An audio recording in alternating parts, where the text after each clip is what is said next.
Hello everyone, welcome to my channel. आज हम J Thomson model के बारे में पढ़ेंगे, जिन्होंने अपना मॉडल दिया था एटम्स के ऊपर। तो यहाँ पे उनका ऐसा ही कुछ मॉडल था, यहाँ पे जो दिखाया हुआ है इस पिक्चर में। तो इसमें क्या था कि उन्होंने जो जे थॉमसन थे, उन्होंने एटम के अंदर इलेक्ट्रॉन का डिस्कवरी किया था, इलेक्ट्रॉन का। तो उन्होंने देखा कि इसमें ना माइनस माइनस के जो ये चार्ज हैं, ये क्या थे, इलेक्ट्रॉन, उन्होंने नाम दिया इसका। ठीक है। अब उन्होंने सोचा कि जब इसके अंदर माइनस का चार्ज है तो प्लस का भी चार्ज होना चाहिए ना, कि सिर्फ माइनस का ही चार्ज होगा, प्लस का भी होना चाहिए। उन्होंने ऐसा सोचा। तो यहाँ पे जो ये माइनस का जो चार्ज है, ये इलेक्ट्रॉन्स है, और जो ये बाकी एम्प्टी है, ये सब क्या है, हमारे पॉजिटिव चार्ज है, मैटर। तो उन्होंने कुछ ऐसा दिया मॉडल, जे थॉमसन का मॉडल है ये, कि उन्होंने सोचा इसमें पॉजिटिव चार्ज भी होगा, जिससे ये नेगेटिव है तो पॉजिटिव भी होना चाहिए ना। तो फिर ना उन्होंने इसके अंदर जो ये यहाँ पे एम्प्टी सब स्पेस है, इन्होंने इसको नाम दे दिया पॉजिटिव होगा ये। ठीक है, पॉजिटिव होगा। और जो ये प्लस माइनस के हैं, इन्होंने इसको इलेक्ट्रॉन का नाम दे दिया। तो उन्होंने बोला कि जितने इलेक्ट्रॉन होंगे, मतलब जितने ही माइनस वाले होंगे ना, नेगेटिव चार्ज, उतने ही प्लस वाले चार्ज होंगे पॉजिटिव के। ठीक है। तो उन्होंने यही डिस्कवरी की थी कि एटम के अंदर प्रो इलेक्ट्रॉन और प्रोटॉन। अब प्रोटॉन क्या होता है, तो उन्होंने कि इलेक्ट्रॉन जो है वो नेगेटिव चार्ज है, और जो ये एम्प्टी वाले जो है ना, ये पॉजिटिव चार्ज है, और इन पॉजिटिव चार्ज को नाम दिया गया प्रोटॉन। ओके, ये प्रोटॉन नाम दिया गया। अब इलेक्ट्रॉन को इसका सिंबल क्या होता है, इलेक्ट्रॉन का मतलब कैसे डिनोट करते हैं, तो इलेक्ट्रॉन तो नेगेटिव में होता है, प्रोटॉन पॉजिटिव में। तो यहाँ पे हम देखते हैं कि ये इलेक्ट्रॉन जो है ई ऐसे, और यहाँ पे माइनस का साइन लगाते हैं, जिससे इलेक्ट्रॉन हो जाता है, मतलब इससे इलेक्ट्रॉन को डिनोट करते हैं। ये हो गया हमारा इलेक्ट्रॉन। और जो पॉजिटिव है, ये प्रोटॉन मीन्स प्लस वाले। ठीक है, ये हो गया प्रोटॉन। और जो माइनस का होता है उसको इलेक्ट्रॉन, जो प्लस का होता है उसको प्रोटॉन। तो उन्होंने यही डिस्कवरी की थी। आगे देखते हैं, जैसे ये हमारा वाटरमेनल है। ठीक है, उन्होंने वाटरमेनल के साथ एटम को कंपेयर करके देखा।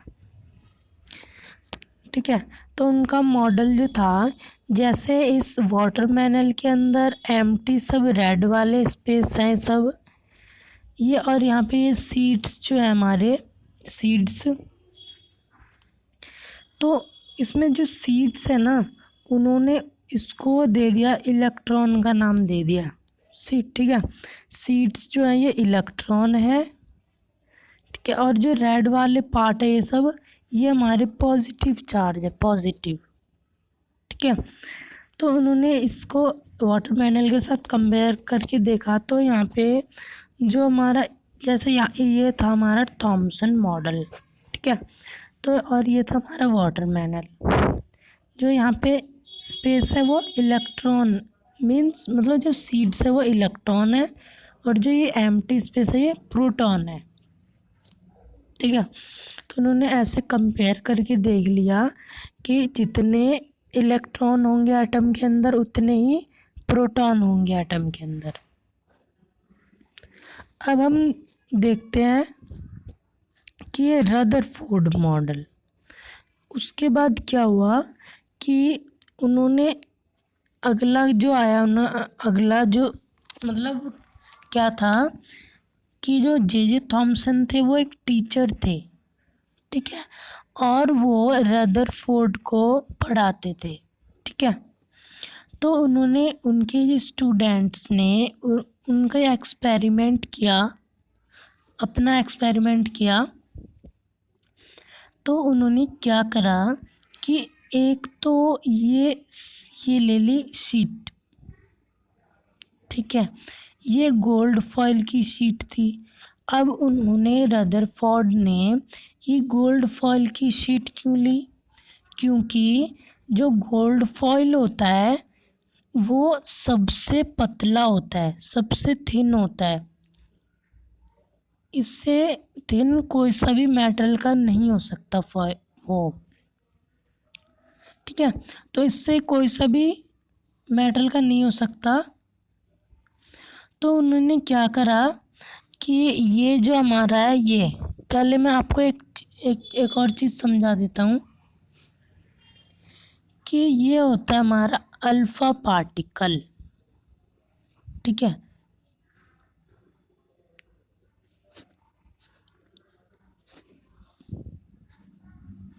ये होता है हमारा अल्फा पार्टिकल, ठीक है। ये होता है हमारा अल्फा पार्टिकल। तो अल्फा पार्टिकल में क्या होता है कि इसके अंदर क्या होता है, हीलियम होता है इसके अंदर, हीलियम एलिमेंट होता है, ठीक है। और जिसका मास क्या होता है, 4 AMU होता है, ठीक है। तो उन्होंने ये जो था हमारा अल्फा पार्टिकल थे, ये मतलब हीलियम के पार्टिकल थे जिसका मास 4 AMU था। तो उन्होंने हीलियम के पार्टिकल को इस पे, अब मैं एक और चीज़ बताता हूँ आपको जिससे आपको अच्छे से समझ में आएगा कि वो रदरफोर्ड जो थे वो जे थॉमसन के स्टूडेंट्स थे, ठीक है। और फिर जब उनके जाने के बाद फिर ये रदरफोर्ड जो थे ये टीचर बन गए, ठीक है। तो उन्होंने अपने स्टूडेंट्स को ही बोलते थे कि एक्सपेरिमेंट करना, ठीक है। तो स्टूडेंट्स ही क्या करते थे, एक्सपेरिमेंट करते थे, और बाकी जो सब सोचते थे ना वो रदरफोर्ड ही सोचते थे। तो क्या हुआ यहाँ पे कि उन्होंने ना वो गए एक्सपेरिमेंट करने, दो स्टूडेंट्स। तो उन्होंने कि एक्सपेरिमेंट में करा कि उन्होंने पहले इसको चला दिया, ठीक है। तो यहाँ पे अल्फ़ा पार्टिकल रे जा रही थी, ठीक है, और ये कोलाइड हो रही थी और फिर बाहर जा रही थी, ठीक है, ऐसे जा रही थी। फिर उसके बाद क्या हुआ कि ज़्यादातर रेस क्या थी, कोलाइड होके आगे जा रही थी, और कुछ रेस जो थी वो जा रही थी आगे और कोलाइड होकर सम एंगल से डिफ्लेक्ट हो जा रही थी, ठीक है, सम एंगल से डिफ्लेक्ट हो जा रही थी। फिर उन्होंने क्या करा कि वो फिर रदरफोर्ड के पास गए। सर ये हुआ, बता दिया उन्होंने कि ये सब हुआ था। फिर वो रदरफोर्ड ने बोला कि आप एक बार और जाके करो। फिर वो दोबारा गए। तो फिर यही हुआ कि जा रहा था सीधा, कोलाइड होकर पीछे जा गई, कोलाइड हो रहा था और फिर कुछ एंगल से कुछ रेज डिफ्लेक्ट हो रही थी। फिर वो रदरफोर्ड के पास गए, सर ये हुआ एक्सपेरिमेंट में। तो फिर रदरफोर्ड ने बोला एक बार और करो जाकर। तो फिर वो एक बार और गए। तो फिर उन्होंने दोबारा करा तो ये रेस दोबारा पहले जैसे कोलाइड होकर और कुछ एंगल से डिफ्लेक्ट हो जा रही थी। फिर वो दोबारा गए। तो उन्होंने बोला कि सर वही बार बार एक्सपेरिमेंट आप हमसे क्यों करवा रहे हैं। तो फिर रदरफोर्ड ने बोला कि आप एक बार और जाओ। तो फिर वो स्टूडेंट्स को तो इस टीचर की बात माननी थी, तो फिर वो दोबारा गए।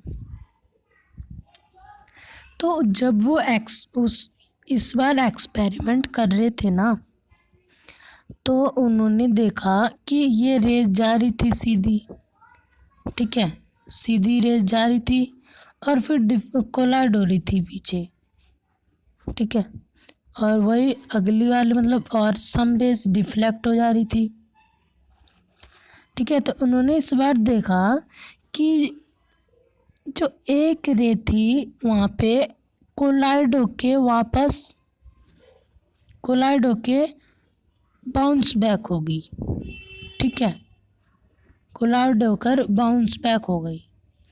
तो उनको तो बड़ा वो मतलब वंडर हो गया, वो फिर चौंक गए। तो उन्होंने बताया कि रदरफोर्ड के पास गया और बताया कि सर एक रेस तो डिफ्लेक्ट हो गई बहुत सारी रेस में से। तो रदरफोर्ड ने कहा कि मैं जब ही बोल रहा था तुम एक बार और करो, बार बार मैं जब इसलिए कह रहा था क्योंकि कुछ होगा, कि ये डिफ्लेक्ट हो गई, मुझे पता था। तो रदरफोर्ड का मॉडल यही था कि तो यहाँ पे उनका क्या था कि अल्फ़ा पार्टिकल रेस थी, बहुत सारी रेस सीधे अनडिफ्लेक्टेड होके पीछे कोलाइड हो रही थी, ठीक है, और फिर सम रेस एंगल से डिफ्लेक्ट हो जा रही थी, और एक रेस जो थी वो कोलाइड होकर दोबारा अपनी जगह पे आ गई, मतलब वो डिफ्लेक्ट हो गई, कोलाइड होके एक रेस थी वो। तो उन्होंने बताया ये सब ही था उनका एक्सपेरिमेंट, ठीक है। अब ये था हमारा, ये तो हम आगे पढ़ेंगे, एक और चीज़ है उसके बाद हम इस पे आएंगे, ठीक है। हाँ जी, ये है, ये क्या है हमारा, ये है जो गोल्ड फॉइल है ना, उसके एटम्स हैं ये सब, उसके एटम्स हैं, ये बुक में भी दे रखा है, उसके एटम्स है गोल्ड फॉइल के। तो मैं, ठीक है, तो ये बताऊँ मैं कि ये अल्फ़ा पार्टिकल रेस है, ठीक है, अल्फ़ा पार्टिकल रेस जा रही है ये। तो ये अल्फ़ा पार्टिकल रेस है,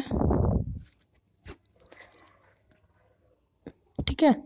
तो यहाँ पे क्या हुआ कि अल्फ़ा पार्टिकल रेस जा रही थी, ज़्यादातर रेस तो सीधी कोलाइड हो रही थी ना, और सम रेस एंगल से डिफ्लेक्ट हो जा रही थी, ठीक है, और एक रेस जो थी ये वाली, ये बाउंस बैक हो गई कोलाइड होकर, ठीक है, दोबारा चली गई। तो यही उनका मॉडल था, और उसके बाद इन्होंने बोला कि ये मेरा मॉडल है। तो फिर उनके सामने क्या हुआ कि उन्होंने ना पता क्या करा, अच्छा मैं एक और चीज़ बताता हूँ, ये जैसे एटम है, नहीं उसी में देख लेते हैं, ये वाला, जैसे ये एक एटम है पूरा, ठीक है, ये पूरा एक एटम है, और ये जो है ना ये बीच वाला ये छोटा सा पॉइंट है बहुत, ठीक है, तो इसको देखा भी नहीं जा सकता, बहुत छोटा पॉइंट है, एटम से बहुत छोटा है ये, एटम से भी छोटा है, एटम कितना छोटा होता है उससे भी छोटा है ये न्यूक्लियस। और जो न्यूक्लियस के अंदर पहले मैंने उनका पहले ये बता देता हूँ कि उन्होंने अपना मॉडल में क्या क्या बताया, कि उन्होंने बोला कि ये सब जो थे ये इलेक्ट्रॉन्स जो थे रिवॉल्व हो रहे थे अराउंड द न्यूक्लियस, ठीक है, ये सब इलेक्ट्रॉन्स थे, रेड वाले क्या है इलेक्ट्रॉन्स, और जो बीच वाला ये क्या है न्यूक्लियस है, और जो बाकी जो स्पेसिस है वो क्या है एम्प्टी है। अब ये बताओ कि इसमें स्पेस एम्प्टी है ना, और फिर उन्होंने बताया कि जो न्यूक्लियस है, न्यूक्लियस, ठीक है, ये है न्यूक्लियस, एटम का न्यूक्लियस है ये। तो इस न्यूक्लियस में क्या था कि इसको डिनोट किया गया एन, ठीक है। और जो न्यूक्लियस होता है वो न्यूट्रल होता है। और न्यूट्रल क्या होता है,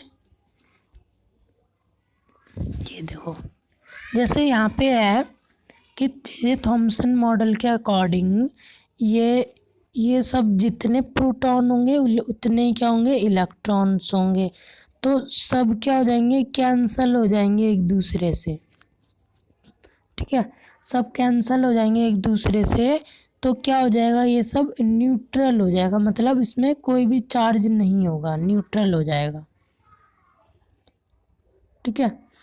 तो वैसे ही इसमें है कि जो ये न्यूट्रॉन है ना, न्यूक्लियस जो है ना, ये हमारा क्या है, ये पॉजिटिवली चार्ज होता है, बट ये है, ठीक है। अब ये पॉजिटिवली चार्ज, इसमें ये पॉजिटिवली चार्ज कैसे होता है, सबसे पहले इसके अंदर क्या क्या प्रेजेंट होता है, एक तो प्रोटॉन होता है और एक होता है न्यूट्रॉन, ठीक है। प्रोटॉन और न्यूट्रॉन होता है, और प्रोटॉन जो होता है वो पॉजिटिवली चार्ज होता है और न्यूट्रॉन न्यूट्रल होता है। न्यूट्रल इसीलिए जो मैंने बताया था अभी, प्लस और माइनस कैंसिल होके न्यूट्रल हो जाते हैं, तो न्यूट्रॉन हो गया, ठीक है। और इस पे जो है ना, ये किस पे कोई भी चार्ज नहीं होता, न्यूट्रॉन पे। अब ये जो हमारा न्यूक्लियस है ये क्या हो गया, हमारा पॉजिटिवली चार्ज हो गया, पॉजिटिवली चार्ज है ये। और फिर उन्होंने बोला कि ये जो न्यूक्लियस है इनके अराउंड इलेक्ट्रॉन रिवॉल्व होते हैं, प्रोटॉन प्रेजेंट होते हैं एम्प्टी में, और न्यूक्लियस उसके अंदर प्रोटॉन होता है और न्यूट्रॉन होता है। और जो न्यूट्रॉन न्यूक्लियस है ये पॉजिटिवली चार्ज होता है, ओके। अब यहाँ पे कंपेयर करते हैं Thomson and Rutherford model. Thompson model के अकॉर्डिंग जो ये रेस थी सीधी जा रही थी, ठीक है, स्ट्रेट लाइन में, और इनमें जो एक भी रेस थी वो डिफ्लेक्ट नहीं हुई और ना ही बाउंस बैक हुई, मतलब सीधी आके सीधी गई, वो इसमें थॉमसन मॉडल में ये नहीं हुआ कुछ भी। और रदरफोर्ड मॉडल में क्या हुआ कि रेस जा रही थी स्ट्रेट लाइन में, ठीक है, रेस स्ट्रेट लाइन में जा रही थी और सम एंगल से डिफ्लेक्ट हो रही थी, और एक रेस क्या हो रही थी, बाउंस बैक हो रही थी, वापस जा रही थी, ठीक है। अब आता है हमारा, एक मिनट, जैसे ही हमने बता दिया ये सब था, उन्होंने यही करा कि उन्होंने बता दिया कि ये इसमें न्यूक्लियस है, न्यूक्लियस जो बीच वाला इलेक्ट्रॉन वो पॉजिटिवली चार्ज होता है न्यूक्लियस, और वो उसके अंदर प्रोटॉन और न्यूट्रॉन होते हैं। तो उन्होंने रदरफोर्ड ने ये एक्सपेरिमेंट करके बता दिया। अब है हमारा बोर मॉडल। अब उन्होंने क्या करा कि ये जो था उनका न्यूक्लियस जो रदरफोर्ड ने बताया था, और उन्होंने रदरफोर्ड ने बता दिया कि ये इसके इन्वॉल्व अराउंड होते हैं इलेक्ट्रॉन्स, ठीक है, इलेक्ट्रॉन्स अराउंड घूमते हैं, बस उन्होंने इतना ही बता पाया। उनकी ये नहीं बता पाया इलेक्ट्रॉन कहाँ प्रेजेंट होंगे, न्यूक्लियस वो प्रोटॉन कहाँ प्रेजेंट होंगे। उन्होंने क्या करा कि उन्होंने स्टेबिलिटी को नहीं बता पाए, स्टेबिलिटी इलेक्ट्रॉन्स प्रोटॉन्स की। तो फिर उनका मॉडल फेल हो गया। अब है हमारा बोर मॉडल, जिन्होंने बताया कि ये बीच वाला न्यूक्लियस तो प्रेजेंट रहेगा सेंटर में, और उन्होंने बताया कि जो इलेक्ट्रॉन होंगे वो अपने ही शेल में फिक्स्ड होंगे। फिक्स्ड मतलब अपने ही ऑर्बिट्स के अंदर ये फिक्स्ड होकर रिवॉल्व होते रहेंगे अराउंड द न्यूक्लियस। ठीक है।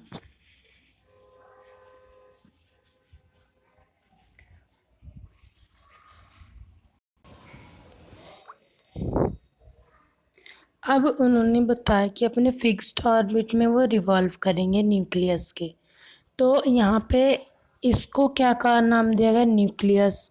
इस वाले जो यहाँ पे अगला जो था न्यूक्लियस के ऊपर वाला, इसको नाम दिया गया के शेल या के ऑर्बिट भी बोल सकते हैं।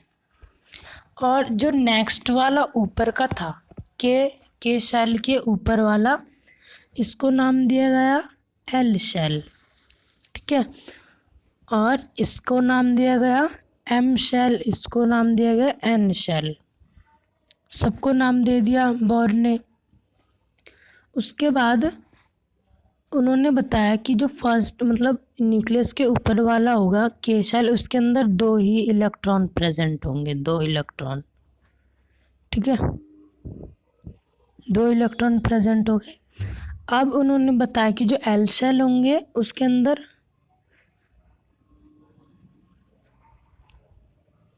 8 इलेक्ट्रॉन रिवॉल्व करेंगे। ओके, 8 कैसे करेंगे मैं बताता हूँ कि इस सेल में 2 कैसे आया, इसमें 8 क्यों आएगा, इसमें 18 आएगा, इसमें 32 कैसे आएगा। तो इसके लिए क्या होता है, एक फॉर्मूला होता है बोर ने जो दिया था, 2n²। n क्या है, n है हमारा इलेक्ट्रॉन। ठीक है, इलेक्ट्रॉन है। तो जैसे हमारा यहाँ पे हम लेते हैं फर्स्ट सेल में कितने इलेक्ट्रॉन होने चाहिए, तो 2n की जगह हम फर्स्ट सेल ले रहे तो 1 का स्क्वायर। सो क्या आ जाएगा, हमारा आंसर आ जाएगा 2। तो फर्स्ट वाले सेल में कितने होंगे, 2 होंगे। अब नेक्स्ट में देखते हैं कि 2n² था हमारा फॉर्मूला। 2n² था हमारा फॉर्मूला। ओके, अब 2n² की जगह हम 2 ले लेते हैं। 2 मतलब सेकंड सेल के लिए, दूसरा सेल के लिए 2 ले लिया। 2 का स्क्वायर, तो हमारा आंसर आ जाएगा 8। तो सेकंड सेल में 8 होंगे। वैसे थर्ड सेल में देखते हैं, थर्ड सेल में 2n², तो 2 इंटू थर्ड सेल, तो 2 इंटू 9, सो 18 हो जाएगा। ठीक है, तो थर्ड सेल में कितना होगा, 18 होगा। वैसे फोर्थ सेल में 32 होगा। तो उन्होंने बोला कि फर्स्ट वाले में 2 होगा, ठीक है, सेकंड वाले में 8 होगा, थर्ड वाले में 18 होगा और फोर्थ वाले में 32 होगा। तो उन्होंने ऐसा बता दिया कि इलेक्ट्रॉन ऐसे प्रेजेंट होंगे। अब ये जो दे रखा है हमारा कि हीलियम, ये जो हाइड्रोजन जो है, हाइड्रोजन में कितने एटम होंगे, 1। अब हम ये कैसे पता करें कि इसमें इतने इलेक्ट्रॉन्स होंगे, तो जैसे हम लेते हैं कि ये लेते हैं, जैसे सबसे पहले ना आपको ये पढ़ा देता हूँ पहले।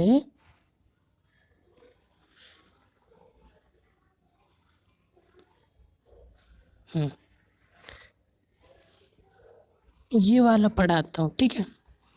तो हम जैसे किसी भी एटम के ऊपर मास नंबर और एटॉमिक नंबर कैसे लिखते हैं, ठीक है। तो जैसे हमारा ये यहाँ पे लिखा हुआ है कि एक मास नंबर लिखना है, ऊपर मास नंबर लिखना है, और सिंबल ऑफ एलिमेंट, जैसे एन सिंबल ले लिया मैंने, मतलब Na ले लिया, ठीक है, सोडियम ले लिया। इसका एटॉमिक मास लिखना है और एटॉमिक नंबर लिख देंगे तो हो जाएगा, ठीक है। वैसे ही यहाँ पर देखते हैं कि यहाँ पे हाइड्रोजन है, हाइड्रोजन का एटॉमिक नंबर होता है 1, नीचे लिख दिया एटॉमिक नंबर। मास कितना होता है, मास भी होता है 1, ठीक है। तो यहाँ पर हमने क्या कर दिया कि हाइड्रोजन के लिए हमने इलेक्ट्रॉनिक कॉन्फ़िगरेशन बोलते हैं, तो ये हमने ये ले लिया इलेक्ट्रॉन, बीच में न्यूक्लियस, ये ले लिया साइड में के शेल। तो इसमें कितने होंगे एटॉमिक नंबर। अब एटॉमिक नंबर जो होता है उसको Z से डिनोट करते हैं, एटॉमिक Z से डिनोट करते हैं। जितने Z होंगे मतलब जितने एटॉमिक नंबर होंगे उतने ही प्रोटॉन होंगे उसके अंदर, ठीक है, प्रोटॉन होंगे। अब हमने और अब हम क्या करते हैं, इलेक्ट्रॉनिक कॉन्फ़िगरेशन करते हैं, तो इसमें क्या होगा, 1 होगा, इसका 1 का 1 शेल आ जाएगा। नंबर ऑफ एटॉमिक नंबर हम करते हैं। तो मैं ये आज नहीं पढ़ा रहा, मैं अगली वीडियो में अच्छे से पढ़ाऊँगा, ठीक है। ये वाला हम यहीं पे कैंसिल कर देते हैं, हमने बोर्ड मॉडल तक पढ़ा, ठीक है। तो अगर ये आपको समझ में आ गया है तो प्लीज़ कमेंट करें, ठीक है। अगर जो आपको नहीं समझ में आया आप कमेंट बॉक्स में लिख दीजिए, मैं आपको उस वीडियो को और अच्छे से समझाऊंगा, ठीक है। Thank you.